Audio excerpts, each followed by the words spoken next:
আসসালামু আলাইকুম, কেমন আছেন সবাই? আশা করছি কাছে দূরে দেশ অথবা দেশের বাহিরে যে যেখান থেকে আমার আজকের ভিডিওটি দেখছেন আপনারা সবাই অনেক বেশি ভালো আছেন, সুস্থ আছেন এবং পরিবার পরিজন নিয়ে নিরাপদেই আছেন। আলহামদুলিল্লাহ আমরাও বেশ ভালো আছি।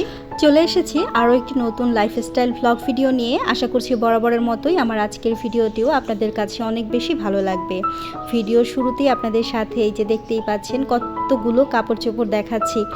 আসলে আমি যেই কাজটা করব আজকে সেটা হচ্ছে এই ড্রেসিং টেবিলটাকে এখান থেকে আবার আগের জায়গাতে নিয়ে যাব, ওয়ার্ড্রোবটা এখানটাতেই নিয়ে আসব। কারণ হচ্ছে ওয়ার্ড্রোবটা রাখার কারণে দরজাটা এতটুকু পরিমাণ খোলে, আগে আসলে সমস্যা হতো না। ইদানিং রায়ানকে বা রাইমাকে নিয়ে আসার জন্য ওই রুম থেকে যখন বেডরুমে নিয়ে আসি তখন খুব বেশি কষ্ট হয়ে যায়, ওদেরকে আসলে কোলে করে যেহেতু আনতে হয় একটু কষ্ট হয়ে যায়। সেই কারণে আপনাদের ভাইয়াকে বললাম যে একটু এক্সচেঞ্জ করি, আবার আগের মতো করে দিয়ে দেই। আর যেহেতু ওয়ার্ড্রোবটা সরিয়েছিলাম এইখানটাতে একদম চুনাগুলো উঠে ফুলে গিয়েছিল দেয়ালটা। আপনারা তো দেখেছেন, যারা আমার প্রিভিয়াস ভিডিওগুলো দেখেছেন, প্রতিনিয়ত দেখছেন, আপনারা কিন্তু জানেন এই ব্যাপারটা। সেই কারণে তো পরবর্তীতে বাড়িওয়ালা এসে কিন্তু ঠিক করে দিয়ে গেছে। এখন আমি ড্রেসিং টেবিলটা সুন্দরভাবে একটু এই যে সরিয়ে নিচ্ছি, যা যা আছে তার উপরে সব কিছু একটু সরিয়ে নিলাম। আর দেখুন আমি হচ্ছে ওপরে কিন্তু কাপড় দিয়ে রেখেছি, ড্রেসিং টেবিলের ওপরে কভার করে রাখার পরেও কিন্তু এত বেশি ধুলো ময়লা জমে থাকে যে সারাদিন পরিষ্কার করলেও না সেগুলো কিন্তু পরিষ্কার করা হয় না। আর ড্রেসিং টেবিলটাকে আমি একটু সরিয়ে নিয়েছি, এখানটাতেও দেখতে পাচ্ছেন অনেক বেশি ময়লা হয়। এমনিতে আমার বাসা কিন্তু আমি কিছুদিন পরপরই দেখা যায় ফার্নিচার এখান থেকে ওইখানটায় নিয়ে যাই, এতে এত বেশি পরিমাণ ময়লা বের হয় কি বলবো। তো ড্রেসিং টেবিলের পেছনের অংশটাতেও কিন্তু অনেক ধুলা ময়লা জমে ছিল। তো সেগুলো আমি এখন একটা ঝাড়ুর সাহায্যে সুন্দরভাবে একটু ঝেড়ে পরিষ্কার করে নিচ্ছি। আর কাপড় চোপড় দেখে নিশ্চয়ই আপনারা ভাবছেন যে এত কাপড় চোপড় কেন এখানে আসলে 4টা বেডশিট, তারপর হচ্ছে পিলো কভার, 4টা বেডশিটের পিলো কভারগুলো রয়েছে, পাশাপাশি কিন্তু পাতলা একটা কম্বলও রয়েছে, আরও কিন্তু অনেক কাপড় চোপড় রয়ে গিয়েছে। তো ওই যে আপনাদের সাথে তো শেয়ার করেছি বাসায় বুয়া নেই। আর এখানে রাফ ইউজ করার জন্য যে পর্দাগুলো আমি ব্যবহার করতাম সব সময়, সেই পর্দাগুলো কিন্তু আর ওয়াশ করা হয়নি, কারণ সুমি যে সেই ঈদ যখন শুরু হয়েছে, ঈদের আগে চলে গিয়েছে, তার পরবর্তীতে আর আসেনি। এর মাঝে একবার ওকে ফোন দিয়ে আমি এনেছিলাম, বাসায় যখন গেস্ট এসেছিল তখন এসে ও কিছু কাজ করে দিয়ে গেছে।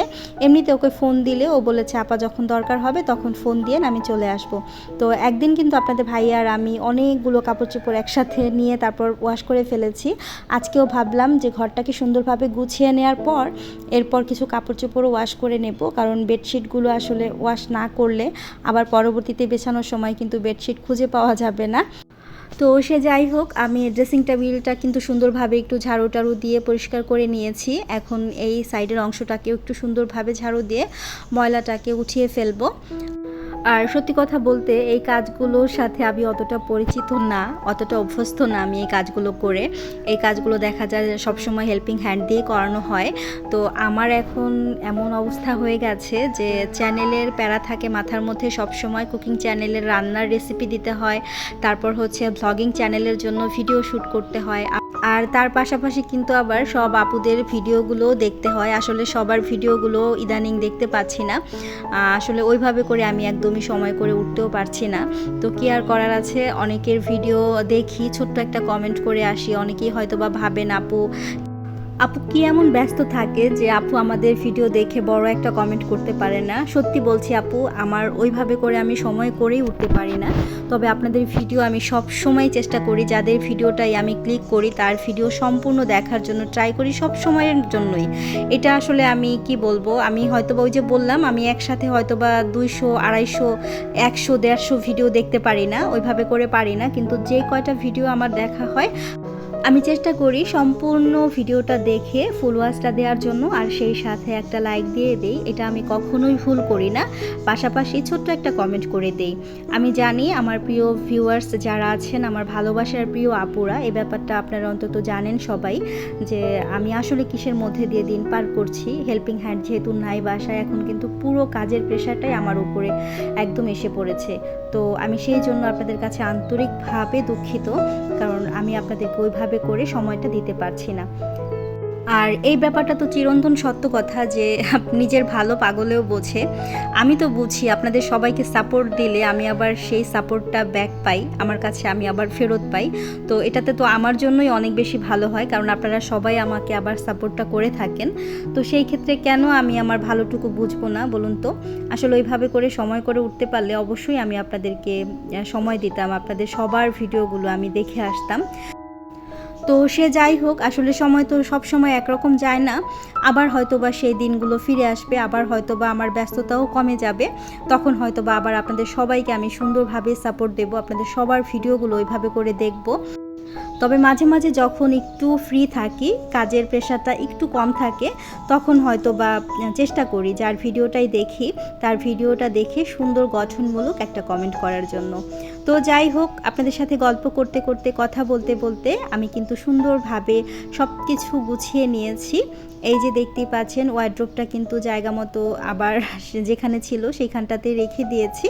তারপর ড্রেসিং টেবিলটাও আবার ওই পাশটাতে রেখে দিয়েছি। এখন কিন্তু দরজাটা একদম সুন্দরভাবে একটু খোলা যায়। তো এখানে দেখতেই পাচ্ছেন, এই যে কাপড় চোপড়গুলো সব আমি এখানে যা যা আমি ওয়াশ করব আজকে হচ্ছে 2টা বেডশিট আর হচ্ছে পিলো কভারগুলো ওয়াশ করে নেব। আর বাকিগুলো কিন্তু আবার আলাদাভাবে আমি রেখে দিয়েছি। ওইগুলো এখন আর সম্ভব না, কোনো মতেই সম্ভব না। এমনিতেই আজকে কাজ করতে করতে অনেকটা সময় লেট হয়ে গেছে। আর সকালবেলা একটু খুদের ভাত রান্না করেছিলাম, তো সেই খুদের ভাতটাই ছিল। বাচ্চাদের বলে দিয়েছিলাম যে খুদের ভাতটা তোমরা হচ্ছে খেয়ে নিও, ক্ষুধা লাগলে, আজকে কাজ করতে অনেক লেট হয়ে যাবে। তো এই যে কাপড় চোপড়গুলো ওয়াশ করতে ভিজিয়ে রাখার আগে আমি ঘরটাকে সুন্দরভাবে একটু মুছে নিয়েছি। তো এখন হচ্ছে আমার বেডরুমের ফাইনাল লুক হচ্ছে এরকম। আপনাদের কাছে কেমন লাগছে এখন সুন্দরভাবে গুছিয়ে নেওয়ার পর? অবশ্যই কিন্তু আমাকে কমেন্ট করে জানাবেন। আর আপনারা তো জানেন, আপনাদের একটা কমেন্ট আমার কাছে অনেক অনেক বেশি গুরুত্বপূর্ণ। আপনাদের কমেন্টগুলো পড়তে আমার কাছে বরাবরই ভীষণ রকম ভালো লাগে। আমি খুব এনজয় করি আপনাদের কমেন্টগুলো পড়ে। তো এভাবে করেই আমি আমার বেডরুমটাকে আবার সুন্দরভাবে একটু গুছিয়ে নিয়েছি। এখন আমার কাছে একটু খোলামেলা মনে হচ্ছে। আর এটা আমার সবসময় হয়, আমি যখনই ঘরের জিনিসপত্রগুলো এলোমেলো করি তখন মনে হয় এখনই ঠিক আছে, এখনই ভালো লাগছে দেখতে। তো যাই হোক, এই যে দেখতে পাচ্ছেন এক বালতি কাপড় চোপড় হয়েছে। তো এগুলো তো আসলে আমি একা আমার পক্ষে ধোয়া পসিবলই না, আপনাদের ভাইয়াও আমাকে হেল্প করবে। আপনাদের ভাইয়াই ম্যাক্সিমাম কাপড় চোপড়গুলো ওয়াশ করবে আমার সাথে। আর এই যে এই জিনিসটা আপনারা কে কে চিনেন বলেন তো? এটা হচ্ছে সুপারির খোল। তো সুপারির খোল দিয়ে গ্রামের বাড়িতে কিন্তু বাতাস করা হয়। তো আমি যখন গ্রামে গিয়েছিলাম তখন এরকম 2টা সুপারির পাতার খোল নিয়ে এসেছি। তো এগুলো দিয়ে কিন্তু বাতাসটা করলে সেই বাতাসটা অনেক ঠান্ডা লাগে, আমার কাছে ভালো লাগে, যে কারণে 2টা আমি এরকম কেটে নিয়ে এসেছি ছোট ছোট করে। তো যাই হোক, এই তো সব কিছু সুন্দরভাবে ক্লিন করে নিয়েছি। আর পরবর্তীতে আর কি আমি ওই সাইডটাতে গিয়ে আবার সব কিছু ক্লিন করে ফেলবো। আর দুপুরে কি কি রান্নাবান্না করেছি, দুপুরে বলতে রান্না করতে করতে আমার একদম সন্ধ্যা হয়ে গেছে। আমি আসরের পরে রান্নাঘরে এসেছি। তো কি কি রান্না করেছি ঝটপট করে, প্রচণ্ড রকম ক্ষুধাও লেগেছিল। আমি এখানে হচ্ছে কাঁচা আম দিয়ে একটু ডাল রান্না করেছি, সাথে কিন্তু একটা বোম্বাই মরিচ দিয়ে দিয়েছি, দেখতেই পাচ্ছেন আপনারা। আর সেই সাথে বাচ্চাদের জন্য একটু চিকেন করে নিয়েছি। তো এই ঝটপট 2টা আইটেমই আমি করে নিয়েছি। আমার দ্বারা একদমই সম্ভব না, একদমই এনার্জি নেই যে আমি অন্য কিছু আবার রান্নাবান্না করব। তো এই ভিডিও ফুটেজটুকুন জাস্ট শেয়ার করেছি আপনাদের মাঝে। ভিডিও করার মতো ধৈর্য এনার্জি কোনোটাই আমার ছিল না, সে কারণে আর ভিডিও শ্যুট করা হয়নি। তো যাই হোক, এই ছিল আমাদের দুপুরের আর রাতের খাবার। এটা দিয়ে আমরা হয়তোবা দুপুর রাতটা সুন্দরভাবে খেয়ে ফেলবো। আর কিচেনটাকেও কিন্তু সুন্দরভাবে আস্তে আস্তে করে আমি ক্লিন করে ফেলেছি, রান্না করেছি আর সেই সাথে ক্লিন করে ফেলেছি। আর এটা হচ্ছে পরের দিনের ভিডিও ফুটেজ। আমি এখানে বেশ কিছুটা পরিমাণ আদা রসুন ব্লেন্ড করে এরকম বড় ছড়ানো প্লেটের মধ্যে আর কি একটু ছড়িয়ে রেখে দিয়েছিলাম ডিপ ফ্রিজে। তো এখন আমি আমার মতো করে সুন্দরভাবে শেপ করে কেটে নিচ্ছি, যতটুকু করে লাগবে আর কি কিউব করে আমি কেটে নেব। আর এটা একটু বরফ বেশি হয়ে গিয়েছিল, যেই কারণে হচ্ছে কিউব করতে যাওয়ার সময় একদম ফেটে ফেটে যাচ্ছিল। তো যাই হোক, এইভাবে করে কিন্তু আদা রসুনটা আপনারা রেখে দিতে পারেন। এতে করে দেখা যাবে কি যতটুকু যখন প্রয়োজন হয় ঠিক ততটুকু উঠিয়ে নিলেই কিন্তু হয়ে যাবে। আমার কাছে তো ভীষণ রকম ভালো লাগে এইভাবে করেও আদা রসুনটা আপনারা চাইলে কিন্তু রাখতে পারেন।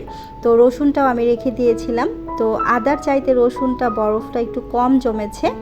তো যাই হোক, এটা কিন্তু কাটতে আমার একদমই সময় লাগেনি, অল্প সময়ে কাটা হয়ে গেছে। তো সুন্দরভাবে আমি এখন 2টা বক্স আর কি ডিপ ফ্রিজে রেখে দেবো। এর পরবর্তীতে চলুন আপনাদের সাথে আমার ভিডিওর আজকে মূল আকর্ষণটা শেয়ার করছি। সেটা হচ্ছে, আমি একটা ভিডিওতে দেখিয়েছিলাম আমার ইলেকট্রিক যে রুটি মেকারটা রয়েছে সেটা দেখিয়েছিলাম, পরিষ্কার করেছি। তখন আমাকে অনেক আপুরা রুটি মেকারটা সম্পর্কে জানতে চাচ্ছিল। তো সেই সমস্ত আপুদের জন্য মোটামুটি অনেকবারই ট্রাই করেছিলাম ভিডিওটা শ্যুট করব, ওইভাবে করে আসলে করে উঠতে পারিনি। আজকে ভাবলাম আপনাদের সাথে আমি শেয়ার করি আমার রুটি মেকারটা আসলে আমি কোথা থেকে কিনেছি, কত দিয়ে কিনেছি, বা এটা কোন ব্র্যান্ডের রুটি মেকার, এটাতে আসলে পারফেক্টলি রুটি তৈরি করা যায় কিনা। কিন্তু আমার ভাগ্য এতটাই খারাপ যে আজকে আমার সাথে এমন একটা দুর্ঘটনা ঘটে যাবে সেটা আমি কল্পনাও করতে পারিনি। তো আপনারা দেখুন যে কি দুর্ঘটনাটা আমার সাথে ঘটেছে।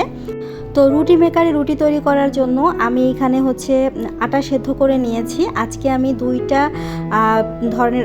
ধরনের খামির দিয়েই হচ্ছে আপনাদেরকে রুটি মেকারে রুটি তৈরি করে দেখাবো, সেই জন্যই প্রসেসিং করে নিচ্ছিলাম সব কিছু। এখানে হচ্ছে আমি আটাটাকে সেদ্ধ করে নিয়েছি অ্যাজ ইউজুয়াল যেভাবে করে আটা আমরা সেদ্ধ করি, পানির মধ্যে হচ্ছে তেল লবণ দিয়ে তারপর হচ্ছে আমি সব সময় আটা সেদ্ধ করে থাকি। এতে করে কিন্তু রুটি অনেক বেশি সফট হয়। আর রুটি মেকারে তৈরি করতে গেলে অবশ্যই এই রুটিগুলোকে বা আটার যে খামিরটা আছে সেগুলোকে অনেক সফট করে তৈরি করতে হয়। তো এই যে দেখতেই পাচ্ছেন, আমি এখানে যতটুকু খামির তৈরি করেছিলাম তাতে মোটামুটি আমার 7টার মতো রুটি হয়েছে। তো এইগুলো আমি এখন এক সাইড করে রেখে দিচ্ছি। আর এর পরবর্তীতে আমি হচ্ছে গিয়ে একদম পরোটা তৈরি করার জন্য যেই খামিটা তৈরি করা হয়ে থাকে আটা ময়দা দিয়ে, আমি সেরকম কিছু খামিরও তৈরি করে নিয়েছি। তো আমি সুন্দরভাবে একটু লেচি কেটে নেব। এই যে দেখতেই পাচ্ছেন, আমি সুন্দরভাবে সবগুলো কিন্তু এরকম গোল গোল করে রেখে দিয়েছি। আর অন্য দিক থেকে এখানে হচ্ছে আমি আটা ময়দা দিয়ে পরোটা তৈরি করার মতো করে যে খামিরটা তৈরি করে সেটা অনেক সফট করে তৈরি করে নিয়েছি। তো এখন চলুন আপনাদের সাথে আমি আমার সেই কাঙ্ক্ষিত ভিডিও ফুটেজটা শেয়ার করছি। এটা হচ্ছে আমার রুটি মেকার। এটা সম্পর্কে কিন্তু আমার প্রিয় আপুরা জানতে চেয়েছিলেন। তার মধ্যে আমরিন কুক অ্যান্ড ব্লগস থেকে আপুটা আমাকে জানতে চেয়েছিলেন, আপু রুটি মেকারটা সম্পর্কে একটু বিস্তারিত বলো।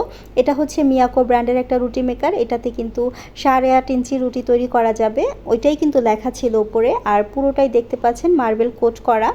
তো এই রুটি মেকারটার আসলে যদি ভালো দিক বলতে চান, কেউ যদি ভালো দিক জিজ্ঞেস করেন, এটাতে আমি সুন্দরভাবে ডিম ভেজে নিতে পারি। আর এটার মধ্যে হচ্ছে আমি পাটিসাপটা পিঠা তৈরি করতে পারি, খুবই সুন্দর হয়, পারফেক্ট ডিম ভাজা যায়, বেগুন ভাজা যায়, আর যে কোনো ধরনের বড়া ভাজা যায়। এই টাইপের কাজগুলো যদি আপনারা ইলেকট্রিক কোনো কিছুতে করতে চান তাহলে এটা সুন্দরভাবে করতে পারবেন। আদারওয়াইজ আমি আপনাদেরকে দেখাবো, এই যে দেখুন সেই ঘটনাটা ঘটেই গেছে। দেখানোর আগেই আমি আসলে এই দুর্ঘটনাটা আর কি ঘটে গিয়েছে। আমি যখনই প্লাগটা সুইচের মধ্যে দিয়েছি বা আমি যে প্লাগটাকে লাগিয়েছি সাথেই কিন্তু পেছনের কয়েলটা একদম ব্লাস্ট হয়ে গেছে। আর সেই সাথে কিন্তু আমার কিচেন বাহিরে সব জায়গাটা একদম লাইন বন্ধ হয়ে গেছে। তো যাই হোক, তারপরেও আমি চেষ্টা করেছি মোবাইলের আলো দিয়ে আপনাদের মাঝে একটু শেয়ার করার জন্য। এটা আসলে এইভাবে করে হবে না, যখন লাইনটা দেয়া হয় তখন কিন্তু পুরোটাই গরম হয়ে যায়, একদম হিট হয়ে যায়। সেই হিটে যখনই এই সেদ্ধ আটা রুটির খামিটা দেয়া হয়, দিয়ে প্রেস করা হয়, জোরে প্রেস করতে হয়, আস্তে করে করলে কিন্তু হবে না। প্রেস করা হয় তখন কিন্তু একদম ছড়িয়ে যায়, এই রুটিটা হচ্ছে একদম ছিঁড়ে যায়। সেদ্ধ আটা রুটি দিয়ে কখনোই আমি রুটি বানাতে পারিনি, আমি অনেকভাবে ট্রাই করেছি, কোনোভাবেই সম্ভব না, রুটিটা হয় না। তো এখন তো আসলে এটার সাথে লাইন যেহেতু নেই, সেই কারণে হচ্ছে এই রুটিটা একদম লুচির মতো করে হয়েছে, তাও কিন্তু পারফেক্ট হয়নি। আর এই যে পরোটার মতো যে খামিটা তৈরি করেছি পরোটা তৈরি করার জন্য, এইটা দিয়ে আসলে রুটি তৈরি করা হয়, এটা দিয়ে প্রেস করলে একদম বড় রুটি হয়ে যায়। তবে সেই রুটি বা সেই পরোটা কিন্তু খাওয়ার মতো অতটা ভালো লাগে না, একদম চিপসে থাকে, সুন্দরভাবে এরকম ফুলকো হয় না। এই টাইপের পরোটা তৈরি করা যায়। আমি আমার একদমই ভালো লাগেনি সোজা কথায়। রুটি মেকারটা সম্পর্কে আমি আপনাদেরকে কখনোই সাজেস্ট করব না যে আপনারা এরকম একটা রুটি মেকার কিনে আনুন, এটা শুধু টাকা নষ্ট করা। তো এইটার দাম সম্পর্কে অনেকে জানতে চেয়েছেন। এটার প্রাইস নিয়েছিল 2900 টাকা। তো আমার পুরোটা টাকাই কিন্তু একদম জলে গিয়েছে। তো যাই হোক, এই তো আপনাদের সাথে শেয়ার করছি, দেখতেই পাচ্ছেন প্রেস করার পরেও কিন্তু রুটি বা কিছু হচ্ছে না। এটা দিয়ে মূলত লুচি বানানো যাবে, এই কাজটাই করা যাবে, এছাড়া আর কিচ্ছু করা যাবে না। এর চাইতে মনে হয় যে কাঠের যে লাই বা রুটি মেকারটা আছে সেটা অনেক অনেক গুণ ভালো এটার চাইতে। সেটাও যেহেতু আমি ব্যবহার করিনি, সেটা সম্পর্কে রিভিউ আমি দিতে পারছি না, তবে যারা যারা ব্যবহার করেছে আমার পরিচিতদের মধ্যে সবাই কিন্তু ভালো বলেছে। তো শুধুই টাকাটা একদম জলে ফেলা হবে, আপনারা ভুলেও কেউ এই জিনিসটাকে কিনবেন না, আমি আপনাদেরকে সাজেস্ট করব না এটা কেনার জন্য। তবে আপনারা যদি এটাতে চান পাটিসাপটা পিঠা বানাতে পারেন, আর সেই সাথে কিন্তু আপনারা চাপটি বানাতে পারবেন, ভাজির কাজটা সুন্দরভাবে করে নিতে পারবেন। তো এই ছিল আমার আজকের ভিডিও। আশা করছি বরাবরের মতোই আমার আজকের ভিডিওটিও আমার প্রিয় ভিউয়ারদের কাছে অনেক বেশি ভালো লেগেছে। ভালো লাগলে ভিডিওতে ছোট্ট একটি লাইক দিবেন আর কমেন্ট করে আপনাদের মূল্যবান মতামতগুলো জানাবেন। আজকের মতো বিদায় নিচ্ছি। আল্লাহ হাফিজ, আসসালামু আলাইকুম।